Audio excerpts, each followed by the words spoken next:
I'd urge you to go and read the League of Nations document from the 1920s. The meeting that they had between the Europeans, Americans, I think the Japanese were also there, immediately after the World War One, because it's from there that many of the things we're experiencing right now, even something as simple as the maps and the borders that we're respecting right now, were charted then. And it's also the place where the strategy for future domination and also control of masses was charted. Because one of the things that had really blew up in the late 1900s and towards the early 20th century was the growth of the printing press and also media. More and more people had become literate, because finally education had stopped being the preserve of the rich and the wealthy. Even the poor people were learning how to read and write. There were many groups that were coming up, especially with people interacting with Russia. Things as like socialism was being reintroduced back into Europe. Fascists rose up during that time also. And one of the things that these two groups are fighting against was, number one, slavery, and number two, colonialism. So from that League of Nations actually is when things like the state of Palestine was semi-recognized, but they were still given back to the UK. The thing I want us to pay attention to is the growth of the media, because it's from that time that the government and the people in power started paying attention, like real attention to the media, and they started making concerted effort to own the fifth estate.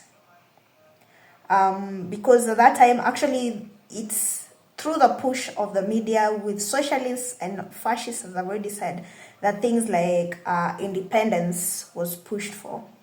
They were actually fighting against colonialism very actively.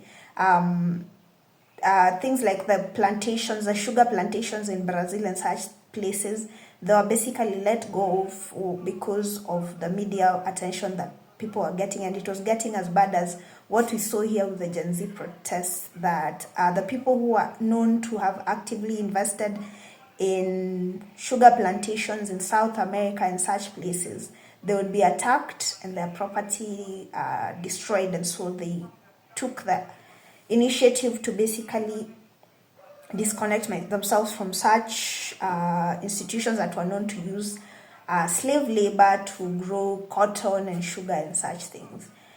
The other thing that also happened is that America and Americans started investing heavily in media, especially in Europe, because as the people who are known as the free nation, the people who are the connoisseurs of democracy, basically because they did not have any other territories outside of the United States, they started pushing for Europe in the name of all people are born equal, forgetting that they still had their own things. In the name of all people are born equal, they started pushing Europe, especially the UK and France, to give political rule back to the territories that they were occupying. At that time is a time when they divided the British East Africa Protectorate to Kenya and Uganda, and the trade that happened with Trans Nzoia County, things like that. So what happened? Just keep with me and then go and read the document. So yeah, as we were mentioning, the growth of the media, and then they realized that people were paying attention more to what was reported in the press than what their MPs, their councillors, their mayors were actually communicating to them. And they realized that it was much, much easier to infect the mind of the population by just simply putting information into the newspapers and later on radio and on TV. They realized people trust information more when it comes from the media, because they trust it to be an independent source, than when it comes directly from political officials, from when it's cascading down through official channels. And so one of the things that happened as they started handing territories back to the natives, I will not call it independence, because they were handing over political rulership to the natives in the continents.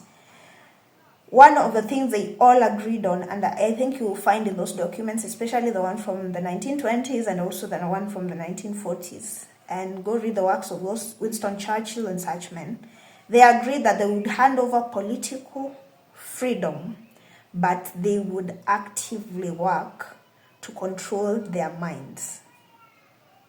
Okay? And as we all know, there's no greater corruption than the corruption of the mind. Because once someone can dictate how you think, in a way, they also dictate what you believe. And it's from what you believe that you then speak and also act. So basically, if someone can tamper with your mind, they can tamper with your entire life. And so they agreed that they would keep a very tight leash on our ideologies as the people who are the natives in these territories that they used to occupy. They would keep a tight leash on our ideologies, and they would keep a tight leash on our social, political structures. And they would do their very best to influence and corrupt our culture.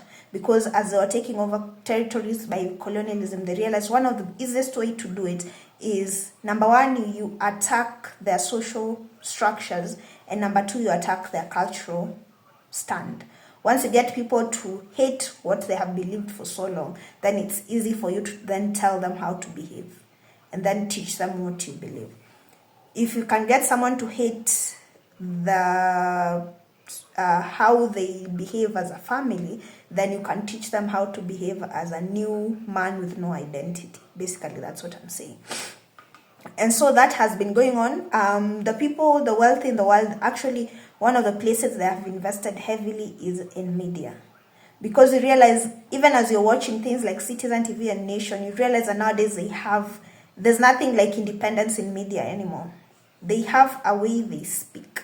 They have, it's almost like they report the news with an agenda already in it. Nowadays, the agenda is simple: hate the president, hate the government, and feel like life. Basically, they're communicating despondency, and they're telling you should give up on life because there's nothing good to look forward to. Because nowadays, all they're talking about is murder and hate and corruption and crime and such things. They never report any good news. All news is basically just bad news. So yeah, the people who are wealthy and the ones who are in control, the people you don't actually see, the people above the people you elect, and the people who are above the people who are above the people you elect, they've invested heavily in the media, and it's because they can curate what you think. It's that simple. It's always been a race for your minds and your hearts. It's always been a race for your minds and your hearts. And once they realize that they cannot directly, by force and torture, control your mind and your heart, they have reverted to the simple thing that cults have been doing over and over and over. They overexpose you to the same information until you start thinking how they want you to think.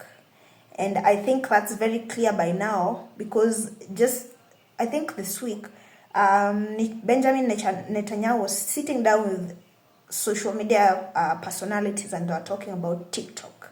And he said basically right now the greatest weapon of warfare is social media.